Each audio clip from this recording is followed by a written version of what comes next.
नमस्कार, मैं अर्पित तिवारी। युवा शक्ति राष्ट्र की शक्ति होती है और देश को प्रगति प्रदान करने की भी क्षमता रखती है युवा शक्ति। अगर मैं इंडिया की बात करूं तो इंडिया में 64% जनसंख्या युवा है, लेकिन फिर भी यहाँ का युवा बहुत सी समस्याओं से ग्रसित है, यानी कि त्रस्त है। तो इसी मुद्दे पर चर्चा करने के लिए हम जा रहे हैं ज्ञानीवार यूनिवर्सिटी। आज इंटरनेशनल यूथ डे पर हमारे इस खास प्रोग्राम यंगिस्तान में।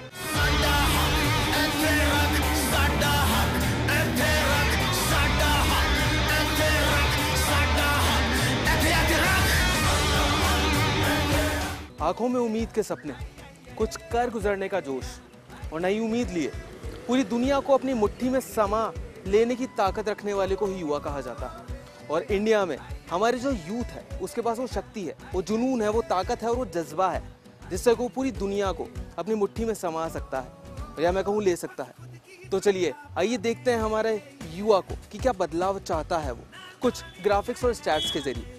तब तक चलिए मैं चलता हूँ और उन स्टूडेंट से बात करता हूँ जो मेरा इंतजार कर रहे हैं।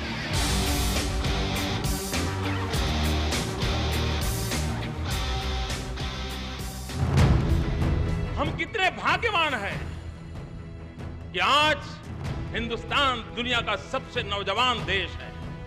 अगर आज हमने तैयारियां कर ली होती तो दुनिया के वर्कफोर्स के लिए हमारा भारत का नौजवान न सिर्फ भारत का निर्माण करता, पूरे विश्व का निर्माण करने की ताकत रखता था और हमारे युवा धन की रक्षा करके उसी युवा धन की ताकत के भरोसे इस भारत को विश्व गुरु बनाने का सपना साकार करना होगा। राजनीति का यही मतलब है कि इस देश में जो कमजोर लोग हैं, जो कमजोर युवा हैं, उनकी मदद की जाए, उनको खड़ा किया जाए।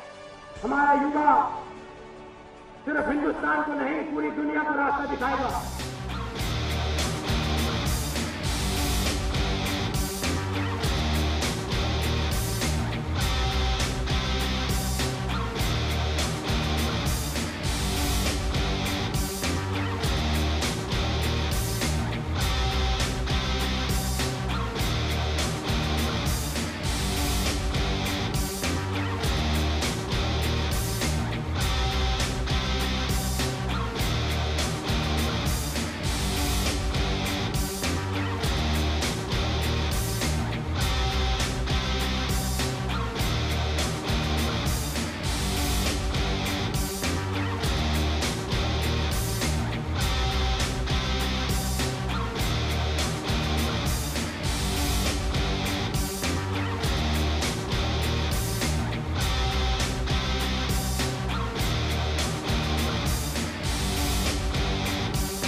किसी भी देश का युवा उस देश का भविष्य नहीं बल्कि वर्तमान भी है। अगर मैं वर्तमान की बात करूं तो वर्तमान अगर हमारा अच्छा होगा तो हमारा भविष्य अपने आप ही प्रगतिशील और उन्नत बन पाएगा। और हर देश का युवा उस बहते पानी की तरह होता है जिसे अगर रोका जाए और सींचा जाए तो देश की प्रगति को कोई नहीं रोक सकता है। और आज हमारा युवा शिक्षित है लेकिन उतना समझदार नहीं है, वो बेरोजगार है और बहुत सारी परेशानियों से त्रस्त है आज का हमारा युवा। तो चलिए जानते हैं उन कुछ युवाओं से, उन यूथ से कि क्या क्या परेशानियां झेल रहा है हमारे युवा। कॉलेजेस में रिजर्वेशंस होते हैं तो उससे बहुत प्रॉब्लम होती है, इनइक्वालिटीज बढ़ रही हैं उससे। अच्छा, आपको क्या लगता है क्या क्या परेशानियां हैं आज के यूथ के? फीस स्ट्रक्चर और ये सब बहुत ज़्यादा हो गया है जिसके कारण पेरेंट्स नहीं अफोर्ड नहीं कर पा रहे हैं, तो उसमें प्रॉब्लम्स होती हैं बहुत सारा। अच्छा, आपको क्या लगता है? In simple word, lack of employment. क्योंकि आजकल के युवा हम लोग देख रहे हैं जैसे कि यहाँ से भी बहुत सारे इंजीनियर्स बन के निकल रहे हैं, बट सबको उनके लाइक जॉब नहीं मिल पा रहा। तो फिर आपको क्या लगता है क्या क्या प्रॉब्लम्स आ रही है युवाओं को? जैसे कि मैं एक गांव का रहने वाला हूं और मतलब किसी के पास अगर पैसा ज़्यादा होता है तो वो आगे पढ़ पाता है, मतलब स्टडी कर पाता है, अच्छे कॉलेज में जाते हैं, और किसी के पास मतलब इतनी फैसिलिटीज़ नहीं होती है, वो नहीं जा पाते हैं। तो ये भी एक प्रॉब्लम है। इन लोगों की राय से ये निकल कर आया है कि कुछ 4 ऐसी समस्याएं हैं जो अधिकतर हर युवा में देखने को मिलती है, या फिर हम कहें इस जनरेशन में देखने को मिलती है, या फिर हम सभी के लिए आम है। वो है एजुकेशन, करप्शन, एम्प्लॉयमेंट और क्राइम। तो आज इन्हीं 4 मुद्दों पर इन युवाओं से, और या फिर मैं कहूँ इन सबके साथ चर्चा करेंगे हम और जानना चाहेंगे कि क्या क्या परेशानियां हैं उनकी और क्या क्या मुद्दे हैं। मैं आपसे जानना चाहूँगा, सबसे पहले आपने मुद्दा उठाया था कि हमारे पास एजुकेशन जो है हमारी बहुत ज़्यादा महंगी है, तो आपको क्या लगता है क्या किया जाना चाहिए उसके लिए? तो उसके लिए जैसे स्कॉलरशिप्स होती हैं डिफरेंट तरीके की, बहुत ज़्यादा स्टूडेंट्स जैसे बहुत इंटेलिजेंट हो जैसे उसके लिए हम लोग स्कॉलरशिप कर सकते हैं, और फ्री स्टडीज़ हो रही हैं ज़्यादातर, लेकिन कई स्टेट्स में नहीं हो रहा एक्सेप्टेबल ये, तो उसे चेंज कर सकते हैं हम। अक्सर देखा गया है कि क्वालिटी एजुकेशन लेने के लिए लोग ज़्यादा पैसा देते हैं, उन्हें लगता है कि अगर वो ज़्यादा पैसा देंगे तो क्वालिटी एजुकेशन उन्हें मिलेगा। तो सबसे पहले हमारे साथ टीचर्स भी हैं यहाँ पर, तो मैं उनसे जानना चाहूँगा कि सर क्या लगता है आपको कि ज़्यादा पैसा देने से ही क्वालिटी एजुकेशन मिलती है? ऐसा नहीं है कि ज़्यादा पैसा देने से ही क्वालिटी एजुकेशन मिलती है। क्वालिटीज़ डिपेंड करती हैं स्टूडेंट पे एंड टीचर पे। बेसिकली हमारी मेंटलिटी ये हो गई है कि गवर्नमेंट स्कूल जो होते हैं उनमें क्वालिटी एजुकेशन नहीं मिलती क्योंकि टीचर्स उतने क्वालिफाइड नहीं होते। But this happens in 70s। अभी क्या होता है, जो टीचर्स होते हैं उनको RPSC क्लियर करना पड़ता है, वो वेल क्वालिफाइड होते हैं सारे टीचर्स, तो हम कम पैसे में भी अच्छी क्वालिफिकेशन ले सकते हैं। बट हमारा माइंड सेट हो गया है गवर्नमेंट स्कूल में पढ़ाई नहीं होती, प्राइवेट स्कूल में पढ़ाई अच्छी होती है। चलिए बात करते हैं एम्प्लॉयमेंट की, कि कितना क्या आपको लगता है कि राजस्थान में एम्प्लॉयमेंट नहीं है, जो इसलिए लोग छोड़ कर बाहर जाके नौकरियां करते हैं, बाहर जाकर जॉब करना चाहते हैं? चलिए आपसे जानना चाहूँगा। हाँ सर, राजस्थान में एम्प्लॉयमेंट तो है, बट सर इंडिया की बढ़ती हुई पॉपुलेशन भी एक रीज़न है sir. Like other countries, India में सर इतने ज़्यादा डेवलप नहीं है कि वहाँ पे कंपनीज़ या हर जगह सर फैक्ट्रीज लगी हों ताकि एम्प्लॉयमेंट मिल सके। एज़ कम्पेयर टू बाकी कंट्री सर हमारा देश थोड़ा टेक्नोलॉजी के मामले में थोड़ा पीछे है, इसलिए सर जयपुर राजस्थान में जॉब की कमी है। लेकिन आपको क्या लगता है कि राजस्थान में हमारे पास यहाँ पे जॉब्स अवेलेबल नहीं हैं, या फिर गवर्नमेंट कुछ नहीं कर पा रही है, या फिर हमारे पास यहाँ पर जो स्टूडेंट्स होते हैं राजस्थान में वो इतने ज़्यादा स्किलफुल नहीं है? क्या रीज़न है उसके पीछे?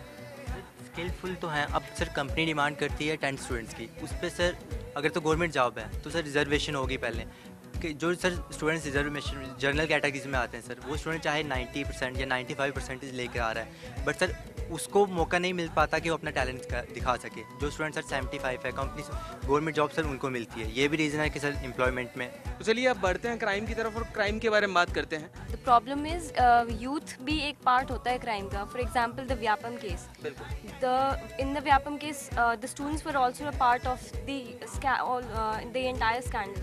सो फॉर दैट ऐसा एनवायरनमेंट क्रिएट करना चाहिए from the grass root, that is from the schools, कि ऐसा माइंडसेट करना चाहिए कि क्राइम से और ऐसे सेकंड जो वेज होते हैं उसके अलावा जो टैलेंट के थ्रू एंड द प्रॉपर जो उनका ट्रेनिंग होती है उसके थ्रू वहाँ पे पहुँचे, ना कि ऐसे सेकंड ऑप्शंस के थ्रू। अच्छा, आपको क्या लगता है? शी इज़ राइट कि जो डेवलपमेंट के जो स्कूल लेवल से उन्हें पता होना चाहिए कि उनकी काबिलियत है जो उनको आगे लेके जाएगी, ना कि ऐसे फर्जी काम या फिर डिग्री निकाल लेना। लेकिन वो भी ऐसे मिसअंडरस्टैंड करते हैं कि उनको क्यों नहीं वो प्लेस दिया गया जिसके वो काबिल थे। समटाइम्स बहुत टाइम होता है कि एक जो रिच का बेटा था उसे वो पोजीशन मिल जाती है जिसके लिए वो कॉम्पिटेंट था, because of the money matter की वजह से, सिर्फ क्योंकि उन्होंने करप्शन को लिया अपना सहारा और बस वो आगे बढ़ गए। Thank you so much. अभी उन्होंने तो अपनी राय बता दी, चलिए हम चलते हैं और जानते हैं अभी के लिए कुछ और युवाओं की बात जानते हैं, जयपुर से और लोग और हमारे आसपास के कस्बों में जो युवा रहते हैं उनका क्या कहना है इस मुद्दे पर। जयपुर का युवा आज हर दिन जूझता है ट्रांसपोर्टेशन की समस्या से, बस में भीड़, ईव टीजिंग और लड़कियों की सिक्योरिटी की समस्या से। आज जानते हैं देश के युवा क्या बदलाव चाहता है इस ट्रांसपोर्टेशन की व्यवस्था में। आप क्या परेशानी फेस करते हैं हर दिन ट्रांसपोर्टेशन को लेकर? सिक्योरिटी का इशू रहता है थोड़ा सा, मतलब छेड़छाड़ की समस्या देखी जाती है क्योंकि पर्सनल स्पेस बस में बिल्कुल ख़त्म हो जाती है और बहुत सारे जो अनसोशल एलिमेंट होते हैं वो लोग इस चीज़ का फ़ायदा उठाते हैं। तो गवर्नमेंट को क्या पॉलिसी लानी चाहिए? CCTV कैमरा लगाने चाहिए बस में? श्योर, बहुत ज़रूरी है। ट्रांसपोर्टेशन के लिए क्या प्रॉब्लम फेस करती है हर दिन? अगर रात को 10 बजे की आप बात करो तो हम बस में सफ़र करने के बारे में सोच भी नहीं सकते। आज का युवा डॉक्टर, इंजीनियर बनना चाहता है लेकिन पॉलिटिशियन नहीं, क्यों? आइए जानते हैं। युवा शक्ति राजनीति में आना तो चाहती है, लेकिन उसके लिए एक राजनीति में आने के लिए पहले तो एक बैकग्राउंड होना चाहिए। राजस्थान में क्या है कि युवा आना तो चाहते हैं लेकिन उनके पास प्रॉपर बैकग्राउंड नहीं है, होते हैं तो उनको दबा दिया जाता है। तो जब दबा दिया जाता है तो प्रशासन की मदद लीजिए। प्रशासन तो उनके खिलाफ थोड़ी जाएगा, प्रशासन तो उन्हीं का होता है ना। अगर चेंज करना है राजस्थान की राजनीति को तो युवा को आगे आना पड़ेगा, उनका सपोर्ट भी करना पड़ेगा, तभी ये हो सकता है। एजुकेशन महंगी होती जा रही है, लेकिन क्या क्वालिटी एजुकेशन मिल रही है लोगों को?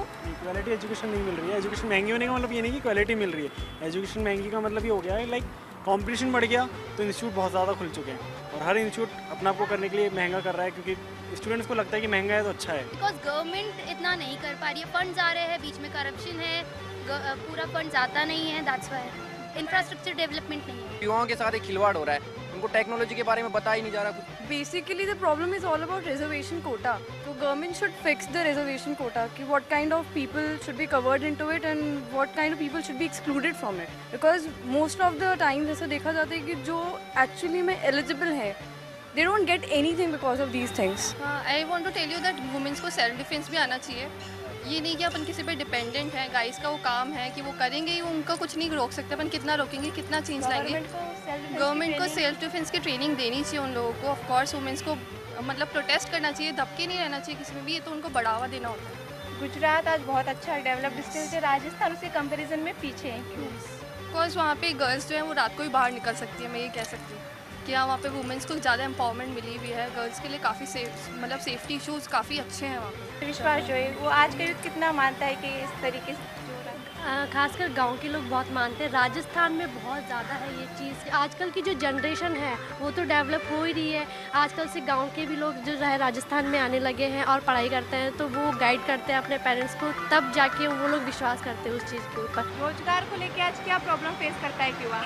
रोजगार को लेकर यही है कि अच्छी पढ़ाई कर लेते हैं, अच्छे से डिप्लोमा ले लेते हैं, लेकिन जब एग्ज़ाम देने जाते हैं उसके आगे एग्ज़ाम भी दे लेते हैं, बाद में इंटरव्यू में पता चलता है उसका जैक लग गया, उसने पैसे से करा लिया, ये वो मतलब एबिलिटी होते हुए भी जो मतलब लोअर हैं, जो गरीब वर्ग के हैं वो रह जाते हैं, और जो ऊंचे वर्ग के उनके पास अगर एजुकेशन भी इतनी वो नहीं है, लेकिन वो पैसों से उनका काम हो जाता है। जयपुर का युवा जयपुर में अच्छे अवसर नहीं देखता है, वो आगे जाना चाहता है, मुंबई जाना चाहता है, इंटरनेशनल जाना चाहता है। क्यों?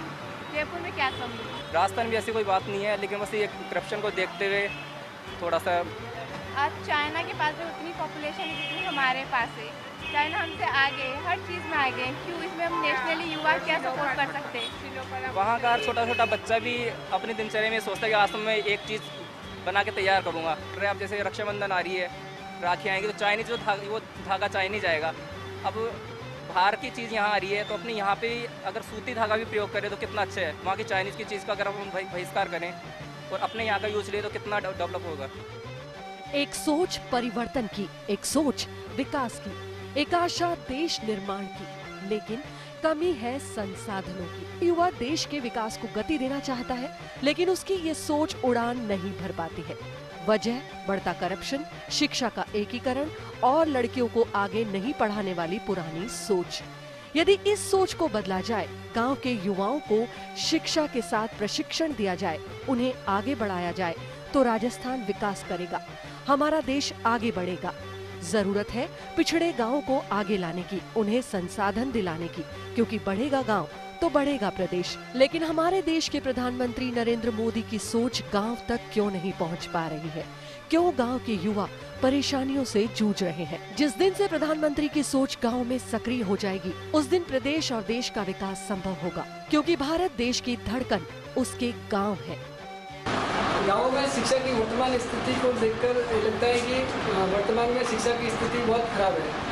उसका कारण ये है कि अभी राजस्थान सरकार ने जो डीपीसी की है, उन विद्यालयों में पहले अलग अलग विद्यालयों में मिडिल स्कूल और हायर सेकेंडरी स्कूल अलग अलग रहती थी, तो उसमें शिक्षा व्यवस्था अच्छी तरीके से चलती थी। शिक्षा महंगी होती जा रही है, जिसका एक वजह है कि शिक्षा का निजीकरण हो रहा है। आज की डेट में आप देखा जाए तो गाँव में आप देख के आइए, स्कूलों में जो पानी भरा हुआ है, जो बच्चों के लिए पानी पीने के लिए नहीं है, कोई सुविधा नहीं है, टीचरें नहीं है। जहाँ बच्चे 50 हैं तो वहाँ टीचर 1 दे रखा है।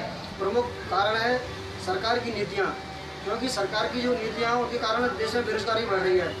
कोई बेरोजगारी दूर करने के लिए कोई प्रयास नहीं कर रही है। हर बार सत्ता में आने से पहले झूठे सपने दिखाती है और सत्ता के आने के बाद बिल्कुल भूल जाते हैं। अभी के ले लेंगे एक छोटा सा ब्रेक और जल्द हाजिर होंगे। आप बने रहिए फर्स्ट इंडिया न्यूज़ पर।